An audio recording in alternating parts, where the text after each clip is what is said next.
Welcome to speed news. Bandi Sanjay తనడి వ్యవహారంపై తెలంగాణ రక్షణ సేన అధినేత కల్వకుంట్ల కవిత స్పందించారు. ఇలాంటి వ్యవహారాలు ఎక్కువగా ఫోకస్ కావడం వల్ల ఆడపిల్లలకు నష్టం జరుగుతుందని ఆమె ఆందోళన వ్యక్తం చేశారు. బాధితురాలికి ఇబ్బంది కలగకుండా అనవసర ప్రచారాలు ఆపాలని సూచించారు. అదే సమయంలో ఈ కేసులో ప్రమేయం ఉన్న వారందరినీ వెంటనే అరెస్ట్ చేయాలని డిమాండ్ చేశారు. బండి కుమారుడితో పాటు సంబంధం ఉన్న ప్రతి ఒక్కరిపై చట్టపరమైన చర్యలు తీసుకోవాలని పేర్కొన్నారు. రాజకీయంగా ఒకరిపై ఒకరు ఆరోపణలు చేయడం కంటే బాధితురాలికి న్యాయం జరగడం ముఖ్యమన్నారు. ఈ అంశాన్ని సంచలనంగా మార్చడం వల్ల సమాజంలో ఆడపిల్లల భద్రతపై ప్రతికూల ప్రభావం పడుతుందని అభిప్రాయపడ్డారు. కేసు దర్యాప్తు నిష్పక్షపాతంగా జరగాలని కవిత డిమాండ్ చేశారు. ఆడపిల్లలకు మాత్రం కంప్లీట్ గా లైఫ్ బర్బాద్ అయ్యే పరిస్థితి ఉంటుంది. ఇవాళ బీఆర్ఎస్ పార్టీ సోషల్ మీడియా చేస్తున్న అత్యుత్సాహంతో ఏం జరిగింది, బండి సంజయ్ వారి సైడ్ నుంచి వాళ్ళు ఆడపిల్ల మొత్తం పోక్సో కేసులో బండి సంజయ్ కుమారుడు బండి భగీరథ్ ను వెంటనే అరెస్ట్ చేయాలని మహిళా సంఘాలు డిమాండ్ చేశాయి. పేట్ బషీరాబాద్ పోలీస్ స్టేషన్ ఎదుట భారీ ధర్నా నిర్వహించి కేంద్ర సహాయ మంత్రి బండి సంజయ్ ను బర్తరఫ్ చేయాలని నినాదాలు చేశాయి. భగీరథ్ పై నమోదైన కేసులో పోలీసుల విచారణ అనుమానాస్పదంగా ఉందని ఆరోపించాయి. కేసును రాజకీయ ప్రభావంతో నీరుగార్చే ప్రయత్నం జరుగుతోందని విమర్శించారు. స్టేషన్ ముట్టడి నేపథ్యంలో పోలీసులు గేట్లు మూసివేసి భారీ బందోబస్తు ఏర్పాటు చేశారు.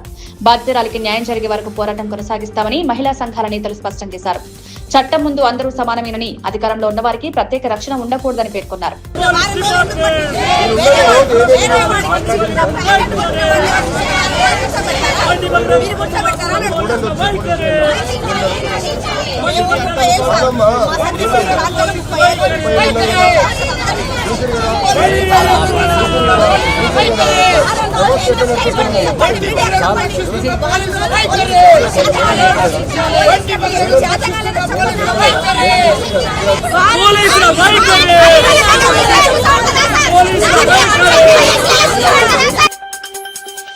నీట్ ప్రశ్నాపత్రం లీకేజ్ కి కేంద్ర ప్రభుత్వ నిర్లక్ష్యమే కారణమంటూ బీఆర్ఎస్వి నేతలు లోక్ భవన్ వద్ద భారీ ధర్నా నిర్వహించారు.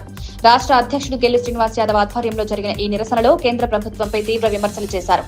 దేశవ్యాప్తంగా 24 లక్షల మంది విద్యార్థుల భవిష్యత్తును బీజేపీ ప్రభుత్వం అంధకారంలోకి నెట్టిందని ఆరోపించారు.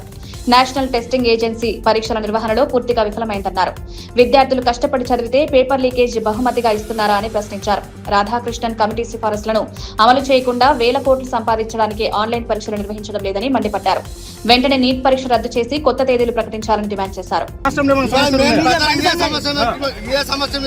కేంద్ర ప్రభుత్వం ఏ పరీక్ష నిర్వహించడం విఫలమవుతుంది కాబట్టి ఇవాళ మోడీ సర్కార్ మొత్తం పేపర్ లీక్ కాబట్టి ఛత్తీస్గఢ్ లోని నారాయణపూర్ జిల్లా అబుజ్మాడ్ అటవీ ప్రాంతంలో భద్రతా బలగాలు భారీ మావోయిస్టు డంప్ ను స్వాధీనం చేసుకున్నాయి. కూంబింగ్ ఆపరేషన్లో భాగంగా సీఆర్పీఎఫ్, బీఎస్ఎఫ్ సంయుక్తంగా ఈ ఆపరేషన్ నిర్వహించాయి. లొంగిపోయిన మావోయిస్టులు ఇచ్చిన సమాచారంతో ఈ డంప్ ను గుర్తించినట్లు పోలీసులు తెలిపారు. ఇందులో భారీ మొత్తంలో నగదు, ఆటోమేటిక్ ఆయుధాలు, పేలుడు పదార్థాల తయారీలో ఉపయోగించే ఎలక్ట్రానిక్ పరికరాలు లభ్యమైనట్లు వెల్లడించారు. అడవుల్లో దాచిన మావోయిస్టు డంప్లను గుర్తించేందుకు భద్రతా బలగాలు నిరంతరం ఆపరేషన్లు కొనసాగిస్తున్నాయని ఎస్పీ రాబిన్సన్ గురియాద్ తెలిపారు.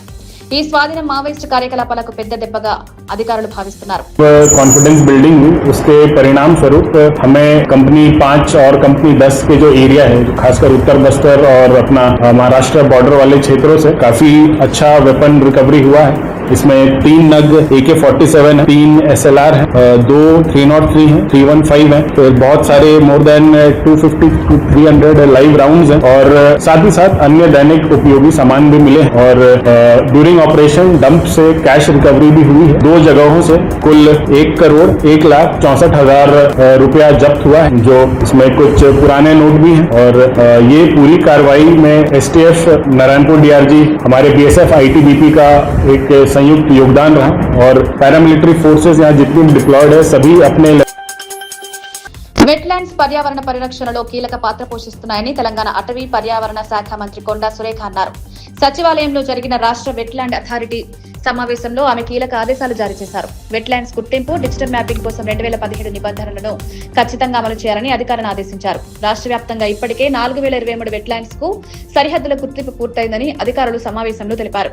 మిగిలిన ప్రాంతాల్లో సంయుక్త సర్వేలను వేగవంతం చేయాలని ఇరిగేషన్, రెవెన్యూ శాఖలకు మంత్రి సూచించారు. పర్యావరణ సమతుల్యతను కాపాడడంలో వెట్లాండ్స్ కీలకమని పేర్కొన్నారు. సంబంధిత శాఖల సమన్వయంతో పనిచేసి త్వరగా నివేదికలు సిద్ధం చేయాలని మంత్రి కొండా సురేఖ ఆదేశించారు.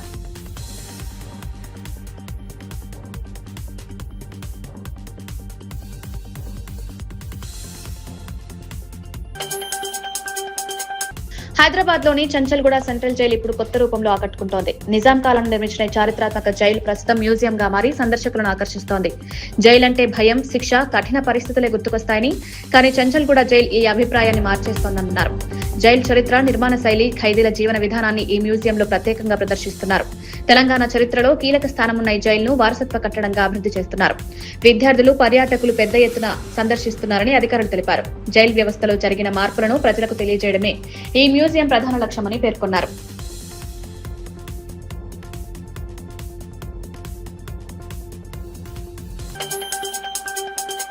అమరావతిని టెక్నాలజీ హబ్ గా తీర్చిదిద్దే దిశగా కీలక పరిణామాలు చోటు చేసుకుంటున్నాయి. JPR university chancellor Regina, quantum AI global CEO Sanjay ప్రతినిధి బృందంతో కలిసి సీఎం కార్యదర్శి ప్రద్యుమ్నను కలిశారు. అమరావతి క్వాంటమ్ వ్యాలీ ప్రాజెక్టులో పెట్టుబడులు పెట్టేందుకు ఆసక్తి వ్యక్తం చేశారు. ఆధునిక టెక్నాలజీ ఆవిష్కరణల కేంద్రంగా అమరావతిని అభివృద్ధి చేయాలన్న లక్ష్యంతో ఈ చర్చలు జరిగాయి. క్వాంటమ్ టెక్నాలజీ, ఆర్టిఫిషియల్ ఇంటెలిజెన్స్ రంగాల్లో పెట్టుబడులు రాష్ట్రానికి మేలు చేస్తాయని అధికారులు భావిస్తున్నారు. ఈ ప్రాజెక్టు ద్వారా ఆంధ్రప్రదేశ్ కు అంతర్జాతీయ స్థాయి టెక్నాలజీ సంస్థలు వచ్చే అవకాశం ఉందన్నారు. పెట్టుబడులపై త్వరలో మరిన్ని చర్చలు జరగనున్నట్లు సమాచారం. ఇక్కడ వర్క్ చేయబోతున్నాం. మా ధన్యవాదాలు ఆంధ్రప్రదేశ్ గవర్నమెంట్ కి, చంద్రబాబు నాయుడు గారికి. I'm the founder and CEO of Quantum AI Global. I'm pretty excited about collaborating with JEP.